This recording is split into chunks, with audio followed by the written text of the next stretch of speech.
Welcome to the Beyond Press channel.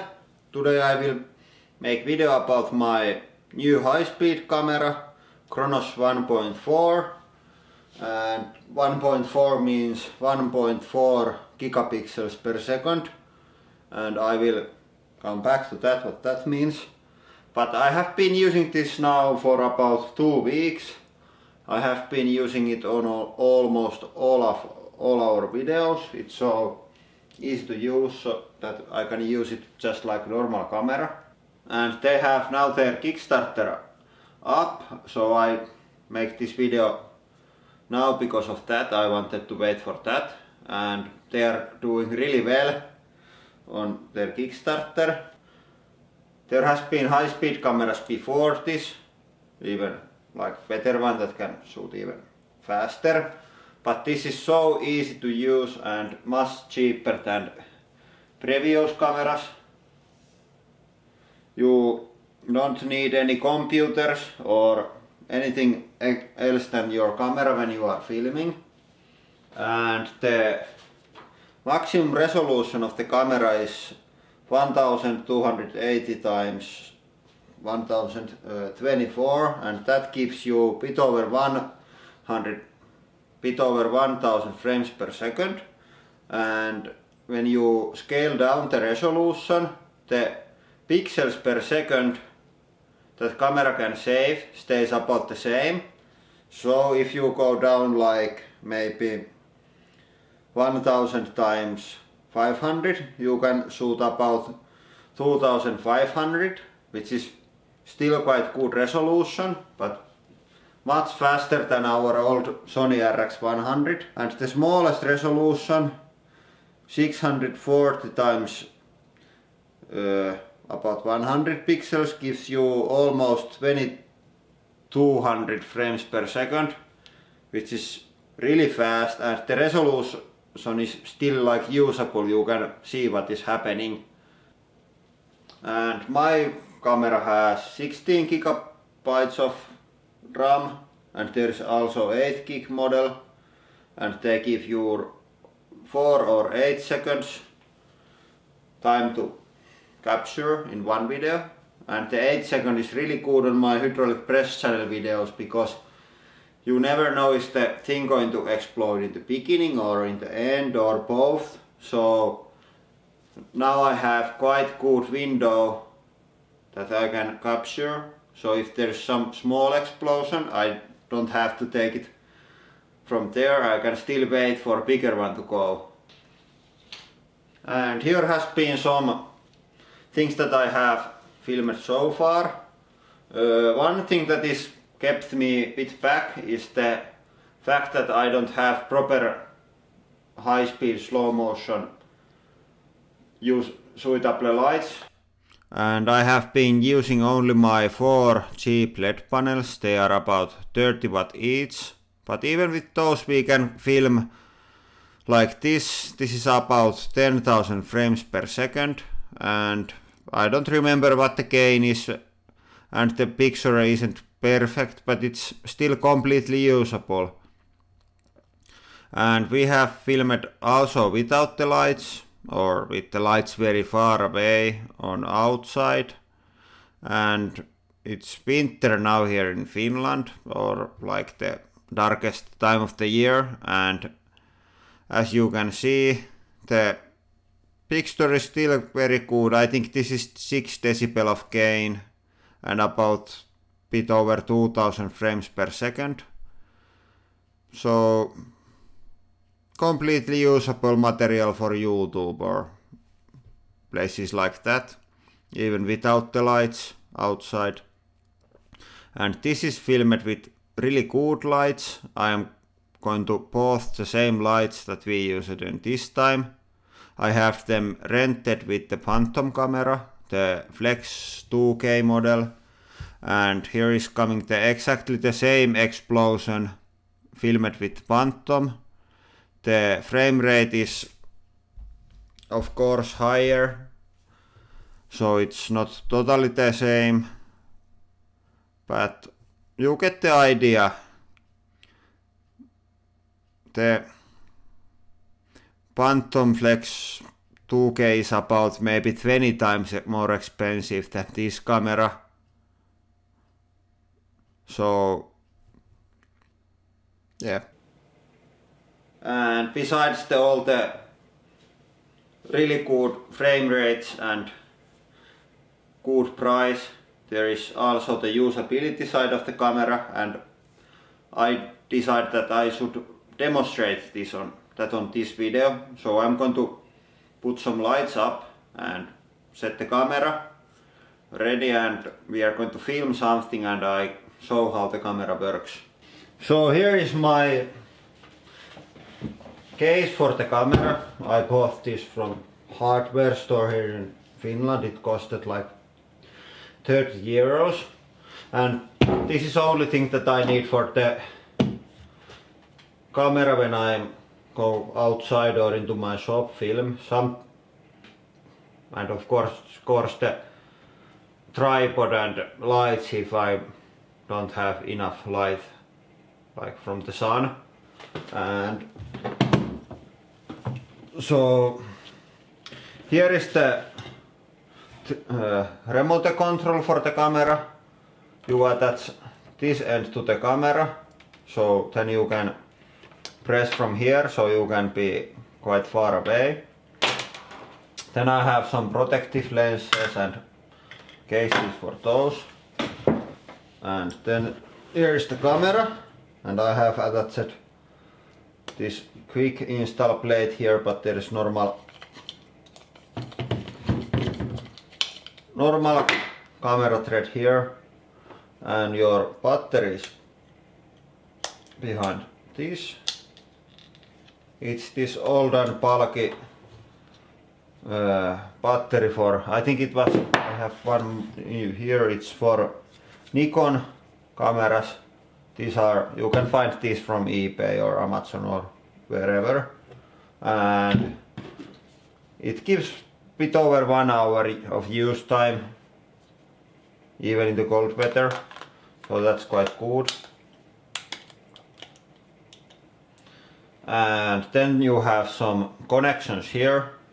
You have the remote control, and for the power line you can load the batteries with this camera, so you don't need external battery loader. And here is the power thing that came with the camera, and you can use the camera with this plugged in. And quite often if I'm doing some long-lasting filming, I attach this, so then I don't have to worry about the battery at all.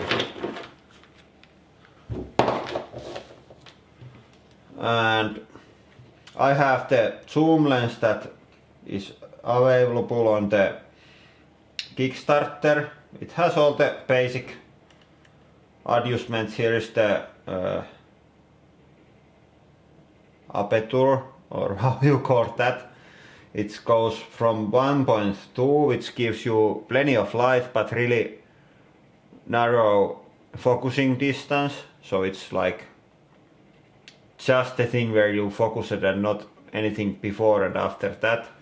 Or then you can go up to 16, which gives you really deep focusing area. Usually I haven't used this at all, it's so narrow. Usually you use something between 2 and 4. And then you have your zoom, it goes from 12 millimeters to 75, and then you have your focusing ring. The camera has also good focusing aid, which like digitally zooms in and you can see if it's focused or not. And I have got my all things focused within the limits of the aperture value. And I think I'm going to hook up the camera to the tripod and set something to film here, and then we are going to film one test shot. And now we are going to do that test shooting. I have set the like traditional water droplet thing ready. I have my old LED panels, and these are about 30 watt each, so they are no means high power lights or high speed camera lights, just regular LED panels. And I have my camera on the tripod and I attach the power line because we just filmed a couple of hours outside yesterday and both of my batteries are empty after that. So I turn the camera on and we can start. So you turn the camera on by just pressing the power button on top of the camera. You have to keep it down for a little while.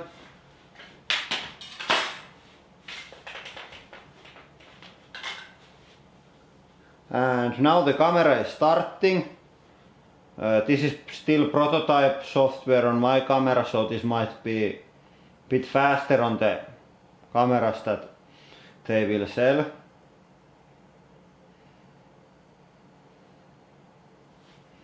And now we have the picture here and we can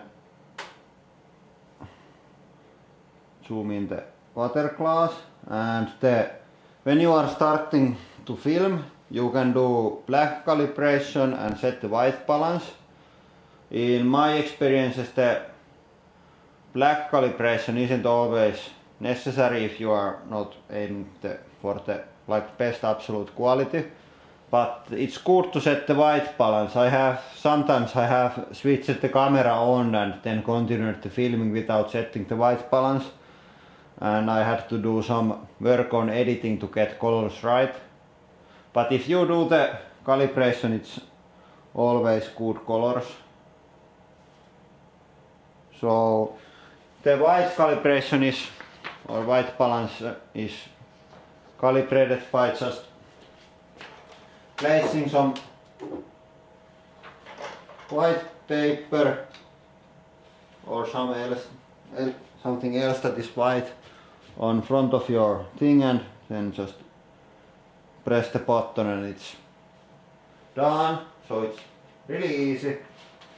And I think with the more expensive cameras it's the same thing with that.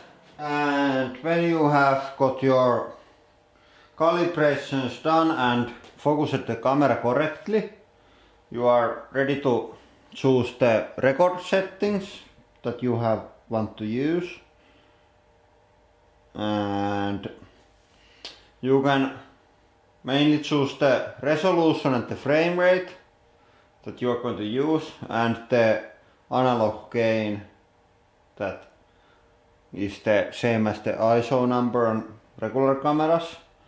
And I think we are going to, and when choosing the resolution and frame rate you have to think that what is going to happen. Is it going to be like in all directions, or with my explosions they are usually like in horizontal direction only, so I'm going to usually use quite wide but not so high picture, then I can get good resolution and high frame rate. But this is going to be like maybe squirting in all directions because the splashes are going to be outwards and the droplet is going to up and down, so we are going to get quite square picture. And then you have to think about also how fast your thing is going to be. This is just water dropping, isn't ultra fast, so maybe 800 times 600 is enough. It gives bit under 3000 frames per second. And then you have to also keep in mind that high frame rate means also really small exposure time, and if you are going to use those you have to have more light than my cheap LED panels. And maybe we are going to use 6 decibel gain. I think that would be enough. Let's see. And as we can see, it has zoomed in because the resolution is now smaller. so it is only using the center part of the sensor, and I think this is quite good. Yeah, so now everything is ready. I just press record and the red light comes on saying that the camera is recording, and now when I push the button on end of the remote control line, it will save last 8 seconds. So I'm going to now drop the water into the glass.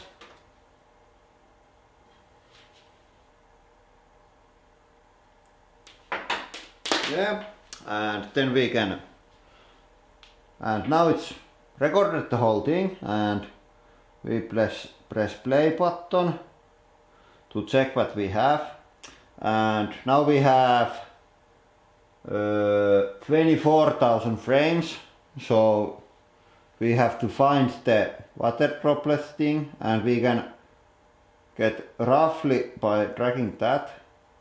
Here it was, and then we can do the closer inspection either using this, or then we can use these buttons. You can choose the play rate. I usually go with quite high so I can find the thing, because this is really long video still. So here it is, and then a bit back. Yep, about there.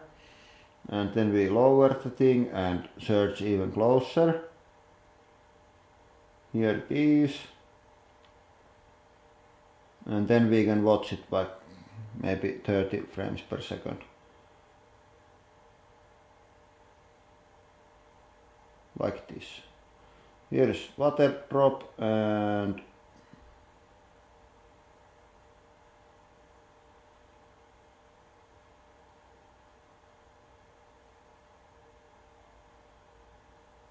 yeah, it's quite good. I'm not sure if that's too... I'm not sure if it's completely focused like the high splashing parts, but we are pleased of that. We don't have enough light to use really large aperture, so we are not going to do this more. And when we are, and now we can choose the part that we are going to want to save. So we start from here, we press mark in, and then we fast forward to end of our video. We are going to record like here, and then press mark out, right like that, and then we are going to just save the video by pressing that, and now it's saving the video. And here is the video that we just recorded. It's alright. I think the focus isn't completely sharp on the when the drop is coming down, but otherwise it's quite good for the poor lights that we had. And the files are in MP4 format, and if you record the whole 8 seconds, it's about 1 gigabyte, but these smaller ones are quite small files. And here's some other footage that I have filmed. And the SD card hasn't to be any fancy ultra fast expensive one, just regular SD card is fine. And you can save not just the one clip of the whole 8 seconds, but you can save multiple clips. So that's handy if you are like get first one explosion, then 5 seconds nothing, and then one explosion. You don't have to save whole 1 gigabyte of data, which is going to take quite long, and if you are using high frame rate, it's going to give like half an hour video for you, so it's nice to be able to pick what you want. And if you want to do some final comparisons with this and 20 times more expensive Phantom, there is of course the frames per second and resolutions differences and the price, but then there's also a couple of more things that I have noticed. Here is phantom footage, and when you are filming this you need your camera and then you need your laptop or other computer.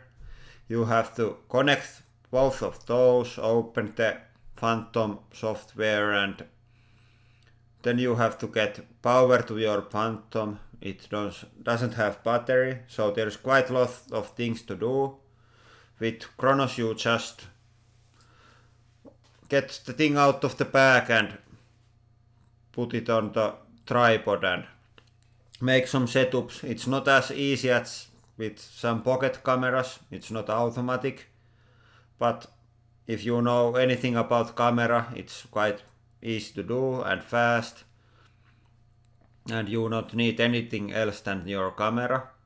And then there is also the thing that you have that 8 seconds of stuff you can record with the 16GB model, or even the 4 seconds. It's much more than your typical 2 seconds with Phantom. Of course there is much more data and you could turn down the resolutions, but then you are not using the full potential of that hugely expensive Phantom camera. And then here is the same Rubik's Cube with the same lights with Kronos, so it's not as slow as the Phantom, but you can clearly see what is going on, and if we would use an not so high picture we would get much slower. Yeah, but I really like the camera. It has been really easy to use, and because it's so easy to use I'm using it every time when is some chances something is going to explode or do something. And even if I had Phantom I wouldn't use it every time, because making those setups and taking care of them is going to be away from my focus on other aspects of the video. So it's really good to have simple and easy to use camera.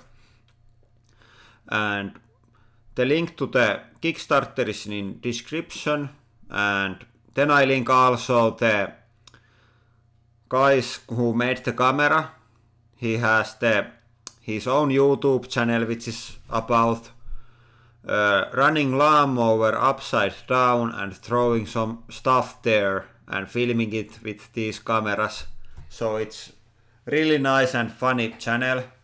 It's on the description and also on the end screen. So go check that out, it's excellent. And I'm going to continue using this camera. I have the lights ordered and they should be here quite soon, so then I can get much better quality on my slow motion videos and higher frame rates. But yeah, this is probably too long video, but it doesn't matter because this is all for today. Thank you for watching and have a nice day.